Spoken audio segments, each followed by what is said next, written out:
भगवान शिव का नाम सुनते ही एक ऐसा रहस्य सामने आता है जिसका पूरा उत्तर आज तक कोई नहीं दे पाया।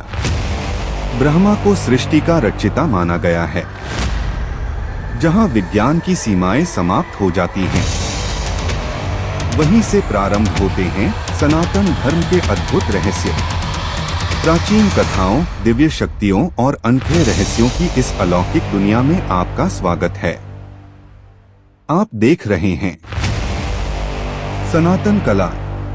विष्णु को संसार का पालनकर्ता और शिव को संहार का देव कहा जाता है। लेकिन सबसे बड़ा सवाल यह है कि जब सृष्टि की शुरुआत भी नहीं हुई थी, तब शिव कहाँ थे? क्या उनका भी जन्म हुआ था या वे पहले से ही अस्तित्व में थे? कई प्राचीन ग्रंथों में यह वर्णन मिलता है कि शिव अजन्मा हैं, अर्थात उनका जन्म किसी माता पिता से नहीं हुआ, बल्कि वे स्वयं प्रकट हुए थे। लेकिन यदि ऐसा है तो उनका प्रकट होना कैसे हुआ? क्या वे वास्तव में उस अनंत अग्निस्तंभ से प्रकट हुए थे जिसका वर्णन पुराणों में किया गया है, या फिर शिव उसी ब्रह्मांडीय ऊर्जा का स्वरूप हैं जिससे संपूर्ण सृष्टि की उत्पत्ति हुई? एक और गहरा रहस्य यह भी बताया जाता है कि जब ब्रह्मा और विष्णु के बीच यह विवाद छिड़ा कि सबसे महान कौन है, तभी अचानक एक ऐसा अग्निस्तंभ प्रकट हुआ जिसका ना कोई आरंभ दिखाई देता था और ना ही अंत। उसी रहस्यमयी स्तंभ से भगवान शिव का दिव्य रूप प्रकट हुआ। लेकिन प्रश्न यह उठता है कि क्या यह केवल एक पौराणिक कथा है या इसके पीछे कोई ऐसा रहस्य छिपा है जिसे मानव आज तक पूरी तरह समझ नहीं पाया। यही कारण है कि भगवान शिव को केवल एक देवता नहीं, बल्कि स्वयं सृष्टि का सबसे बड़ा रहस्य माना जाता है। आइए अब इस रहस्य को गहराई से समझने का प्रयास करते हैं कि आखिर भगवान शिव का जन्म कैसे हुआ। सबसे पहले यह जानना जरूरी है कि प्राचीन ग्रंथों में शिव के बारे में कही गई बातें अन्य देवताओं से बिल्कुल अलग हैं। ब्रह्मा का जन्म कमल से बताया गया है। विष्णु का संबंध क्षीरसागर से जोड़ा जाता है। लेकिन जब शिव की बात आती है तो अधिकांश ग्रंथ यही कहते हैं कि उनका जन्म किसी माता या पिता से नहीं हुआ। कहा जाता है कि जब सृष्टि की रचना भी नहीं हुई थी, जब ना धरती थी, ना आकाश, ना समय और ना कोई जीव, तब पूरा ब्रह्मांड घोर अंधकार और शून्य में डूबा हुआ था। उस समय ना दिन था, ना रात, ना दिशाएं थीं और ना ही कोई गति। लेकिन उसी शून्य में एक ऐसी अद्भुत शक्ति विद्यमान थी जिसे समझ पाना किसी के लिए आसान नहीं था। कई ग्रंथों में बताया गया है कि वही शक्ति शिव का मूल स्वरूप थी। इसी कारण उन्हें अनादि और अनंत कहा जाता है, अर्थात जिनका ना कोई प्रारंभ है और ना कोई अंत। लेकिन यहाँ एक और प्रश्न उठता है, यदि शिव पहले से मौजूद थे तो फिर सृष्टि की शुरुआत कैसे हुई?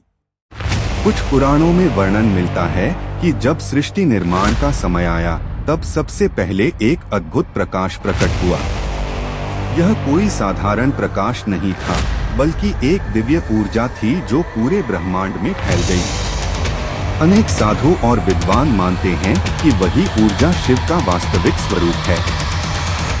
इसी कारण शिव को केवल देवता नहीं, बल्कि समस्त सृष्टि की मूल शक्ति माना जाता है। यही वजह है कि उन्हें महादेव कहा जाता है, अर्थात देवताओं के भी देव। लेकिन यह रहस्य यही समाप्त नहीं होता। आगे एक ऐसी घटना का उल्लेख मिलता है जिसने ब्रह्मा और विष्णु जैसे महान देवताओं को भी आश्चर्यचकित कर दिया। कहा जाता है कि एक समय ब्रह्मा और विष्णु के बीच यह विवाद होने लगा कि इस ब्रह्मांड में सबसे बड़ा कौन है। दोनों स्वयं को सबसे शक्तिशाली मान रहे थे और धीरे धीरे यह विवाद इतना बढ़ गया कि मानो पूरा ब्रह्मांड उस बहस को देख रहा हो।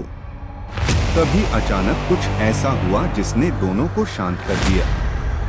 आकाश के मध्य एक विशाल और अनंत अग्निस्तंभ प्रकट हो गया। उस अग्निस्तंभ का ना ऊपरी सिरा दिखाई दे रहा था और ना निचला। उसकी चमक इतनी प्रबल थी कि कोई समझ ही नहीं पा रहा था कि यह क्या है और कहां से आया है।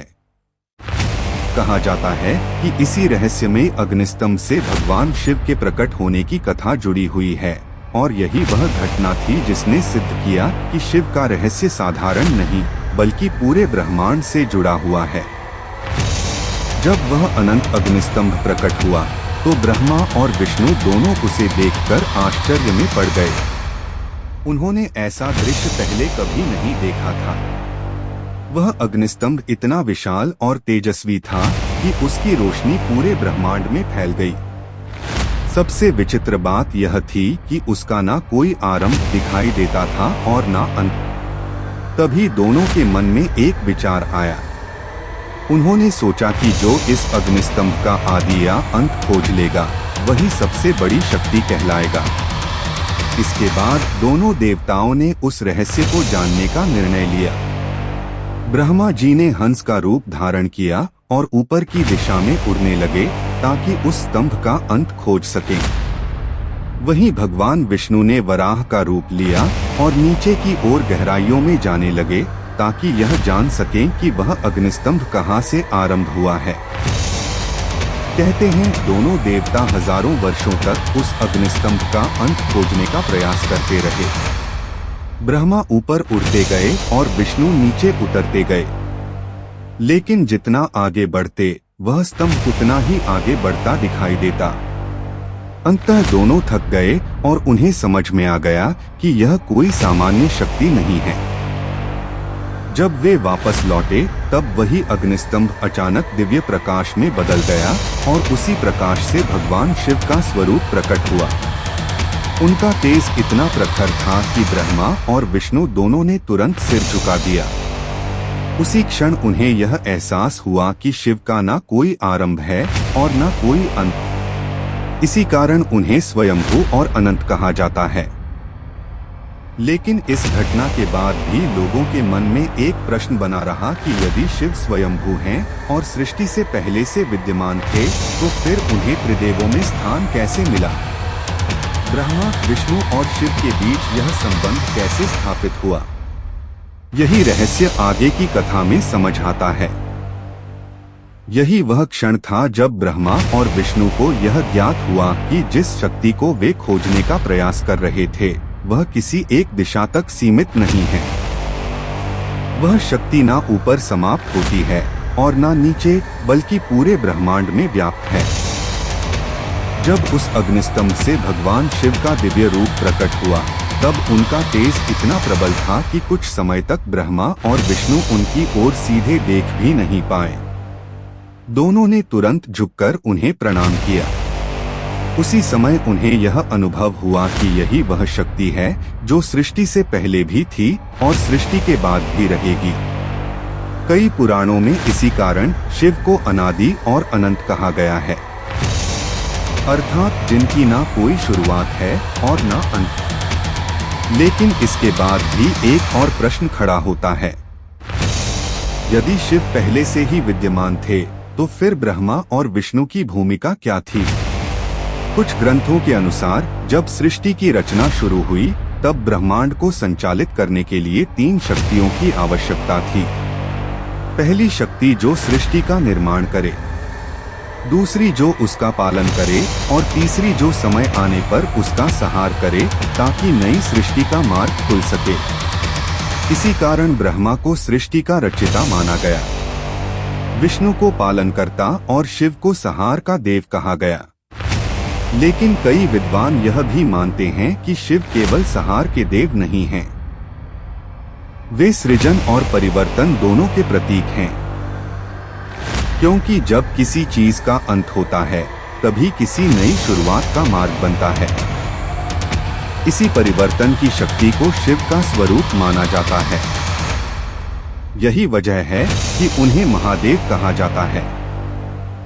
कई कथाओं में यह भी वर्णन मिलता है कि उसी समय ब्रह्मा और विष्णु ने स्वीकार कर लिया था कि शिव की शक्ति उनसे कहीं अधिक है और वे उसी अनंत ऊर्जा का स्वरूप हैं जिससे पूरा ब्रह्मांड संचालित हो रहा है।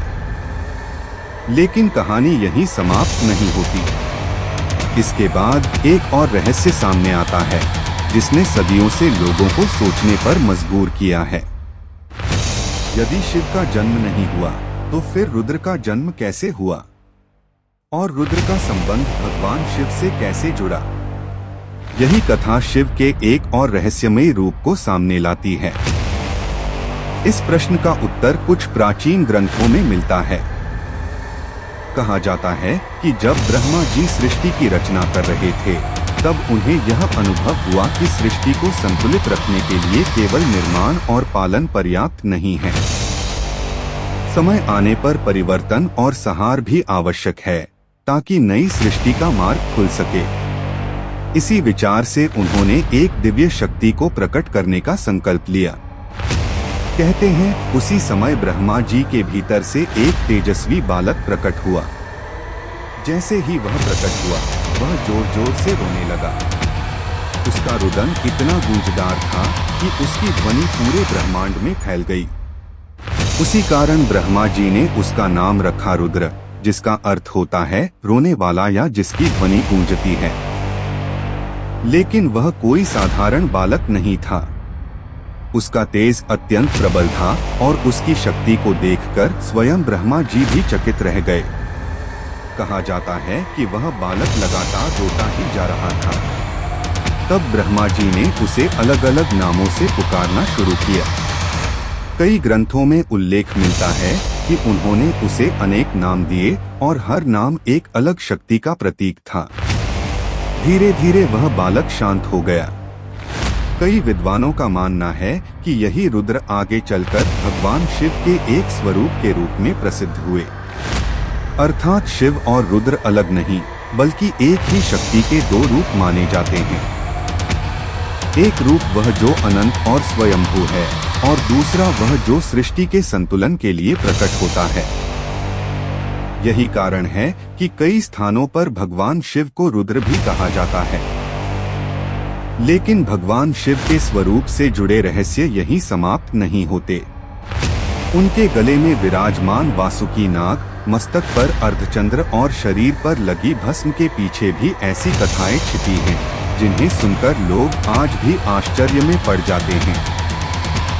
उन्हीं में से एक रहस्य यह है कि आखिर भगवान शिव के गले में नाग क्यों विराजमान रहता है। आपने अक्सर शिव की मूर्तियों और चित्रों में देखा होगा कि उनके गले में एक सर्प लिपटा होता है जिसे वासुकी नाग कहा जाता है। लेकिन क्या आपने कभी सोचा है कि किसी देवता के गले में नाग क्यों है? इसके पीछे भी एक प्राचीन कथा बताई जाती है। कहा जाता है कि वासुकी नाग नागों के राजा थे और वे भगवान शिव के अत्यंत बड़े भक्त थे। उनकी एक ही इच्छा थी कि वे सदैव महादेव के समीप रहें और उनकी सेवा करें। इसी दौरान एक समय देवताओं और दानवों के बीच समुद्र मंथन हुआ। इस मंथन के लिए मंदराचल पर्वत को मथानी बनाया गया और वासुकी नाग को रस्सी के रूप में प्रयोग किया गया। देवता और दानव दोनों वासुकी को पकड़कर समुद्र मंथन करने लगे। यह प्रक्रिया अत्यंत कठिन थी और लगातार खींचे जाने के कारण वासुकी का शरीर घायल होने लगा। उनका शरीर कई स्थानों से छिल गया और उन्हें अत्यधिक पीड़ा होने लगी। लेकिन फिर भी उन्होंने मंथन को पूरा होने दिया क्योंकि उससे सृष्टि का कल्याण होना था।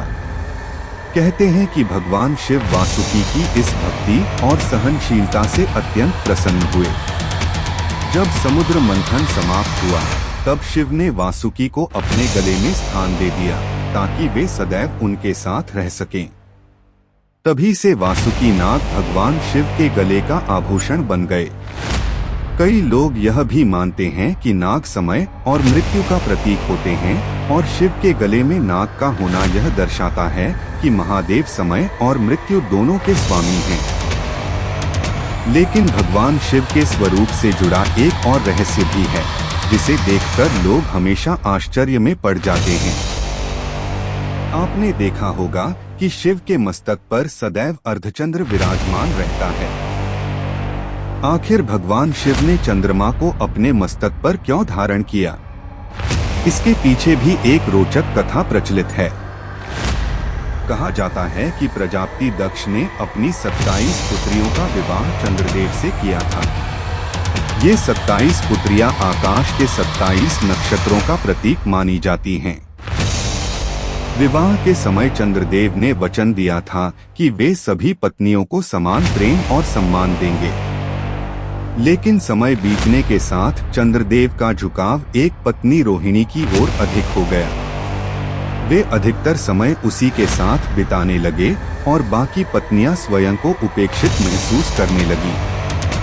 धीरे धीरे यह बात उनकी अन्य पत्नियों को बहुत दुख देने लगी और उन्होंने अपने पिता दक्ष प्रजापति से इसकी शिकायत कर दी। जब दक्ष को यह बात पता चली तो वे अत्यंत क्रोधित हुए। उन्होंने चंद्रदेव को श्राप दे दिया कि उनकी चमक धीरे धीरे समाप्त हो जाएगी और वे क्षीण होते चले जाएंगे। इस श्राप के कारण चंद्रदेव की शक्ति घटने लगी और उनकी रोशनी कम होती गई। परेशान होकर चंद्रदेव कई देवताओं के पास सहायता मांगने गए, लेकिन किसी के पास इसका समाधान नहीं था। अंततः वे भगवान शिव की शरण में पहुँचे और उनसे प्रार्थना करने लगे। कहा जाता है कि चंद्रदेव ने कठोर तपस्या की और महादेव से दया की विनती की। उनकी भक्ति से प्रसन्न होकर भगवान शिव ने उन्हें अपने मस्तक पर स्थान दे दिया। इसी कारण चंद्रदेव पूरी तरह नष्ट नहीं हुए, बल्कि उन्हें यह वरदान मिला कि वे एक समय कम होंगे और फिर धीरे धीरे बढ़ेंगे। यही वजह है कि चंद्रमा हर महीने अमावस्या से पूर्णिमा तक बढ़ता है और फिर घटता है।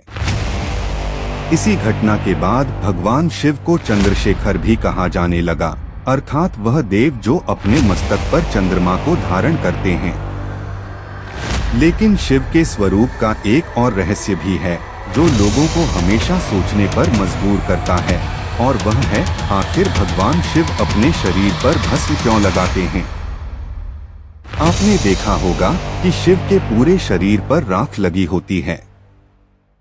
वे बाघ की खाल धारण करते हैं, गले में नाग पहनते हैं और शरीर पर भस्म लगाते हैं। लेकिन प्रश्न यह है कि आखिर भस्म ही क्यों? इसके पीछे भी एक गहरी बात बताई जाती है। कई प्राचीन कथाओं में कहा गया है कि भगवान शिव हमें यह याद दिलाते हैं कि इस संसार में जो भी दिखाई देता है वह एक दिन समाप्त हो जाता है। चाहे कोई कितना भी बड़ा राजा हो या कितना भी धनवान व्यक्ति, अंत में सब कुछ भस्म में ही बदल जाता है। इसीलिए शिव अपने शरीर पर भस्म लगाकर यह संदेश देते हैं कि संसार की हर वस्तु नश्वर है और अंततः सब राख बन जाती है। कुछ कथाओं में यह भी कहा गया है कि भगवान शिव श्मशान में रहने वाले देव माने जाते हैं। वे वहां जाते हैं जहां लोग मृत्यु से डरते हैं। लेकिन शिव मृत्यु से नहीं डरते, बल्कि उसे जीवन का एक हिस्सा मानते हैं। यही कारण है कि उन्हें भूतनाथ भी कहा जाता है। कई साधु और योगी भी इसी कारण शिव की तरह भस्म धारण करते हैं, ताकि उन्हें सदैव यह स्मरण रहे कि शरीर एक दिन मिट्टी में मिल जाएगा, लेकिन आत्मा अमर रहती है। शिव का यह रूप यह भी सिखाता है कि अहंकार, धन और दिखावे का कोई महत्व नहीं है। लेकिन भगवान शिव के स्वरूप का एक और रहस्य भी है जो उतना ही रोचक है। आपने देखा होगा कि उनके हाथ में सदैव एक त्रिशूल रहता है। आखिर शिव के त्रिशूल के तीनों नुकीले भाग क्या दर्शाते हैं और यह इतना महत्वपूर्ण क्यों माना जाता है? इसके पीछे भी एक दिलचस्प कथा बताई जाती है। त्रिशूल के तीनों भाग केवल एक अस्त्र नहीं हैं, बल्कि 3 शक्तियों का प्रतीक माने जाते हैं।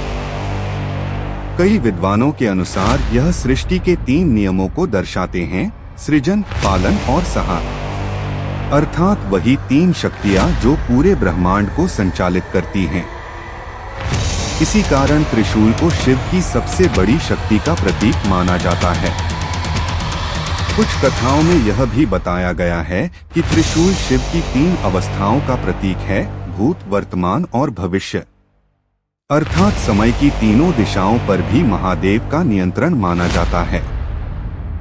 यही वजह है कि शिव को महाकाल भी कहा जाता है, अर्थात वह जो समय से भी परे हैं।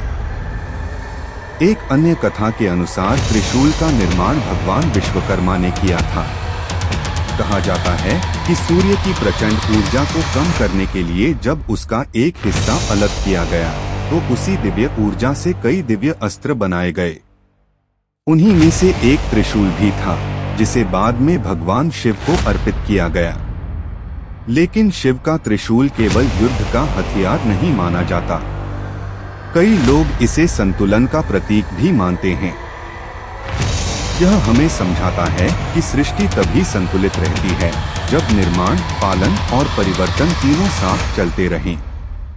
लेकिन भगवान शिव के स्वरूप में एक और ऐसी चीज है जिसकी ध्वनि पूरे ब्रह्मांड से जुड़ी हुई मानी जाती है। वह है उनका छोटा सा डमरू। आखिर भगवान शिव के डमरू की ध्वनि को इतना विशेष क्यों माना जाता है? अब बात करते हैं भगवान शिव के डमरू की, जिसे उनके सबसे विशेष प्रतीकों में से एक माना जाता है। आपने अक्सर देखा होगा कि शिव के हाथ में त्रिशूल के साथ एक छोटा सा डमरू भी होता है। देखने में यह बहुत साधारण लगता है, लेकिन इसके पीछे भी एक गहरा अर्थ छिपा हुआ है।